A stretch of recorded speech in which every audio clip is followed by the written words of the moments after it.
I'm here to tell you how a group of kids from an inner city school in Phoenix can become one of the top robotics teams in the country. But before I do that, I've got to give you a little bit of background about the school.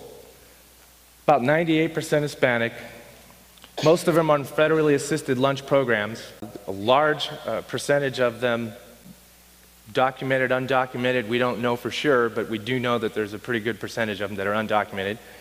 And a lot of them come to school without the academic level that you would expect that they would normally come to high school. What we decided to do was create a way for them to experience learning a little different than what they normally do in a classroom setting. So it's what I guess the term is out there, extracurricular STEM.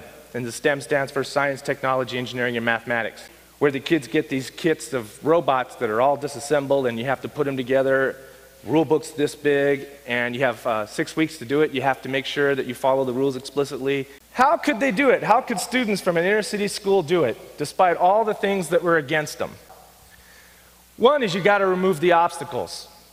A lot of our kids have financial obstacles, family obstacles, transportation obstacles. The idea was to take out the obstacles so they didn't have any reason to say, well, I can't do this, So removing the obstacles was key. You had to get that.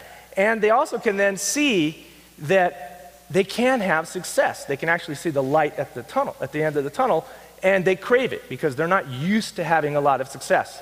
They're used to constantly being disappointed or having a reason not to finish. Sometimes they expect teaching to be the same that they have in a lot of their other classes, where the teacher stands up in front, gives out all this information, and then they hand out a test and say, okay, tell me everything I just told you. Well, what I do, I say, here's the problem, there's the internet, go find it. If Dr. Cameron and I are talking about something, or I'm talking with any of the experts that we're dealing with, they're looking at how we're finding out the information, because I don't have all the answers. We have to go out and find the information, so we're modeling how to learn. Real world problem solving.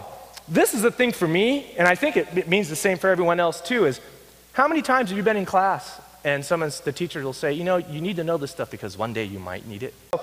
The way to make it feel like it's something they want to know is make them use it. And these extracurricular competitions, if they want to push another robot because they need to figure out how the gear ratios are better than another, or what do they need to do to be able to have the robot go down and not compress when it goes down to 40 feet underwater, these are calculations that actually then they really care about because it determines whether or not they're going to survive in the competition.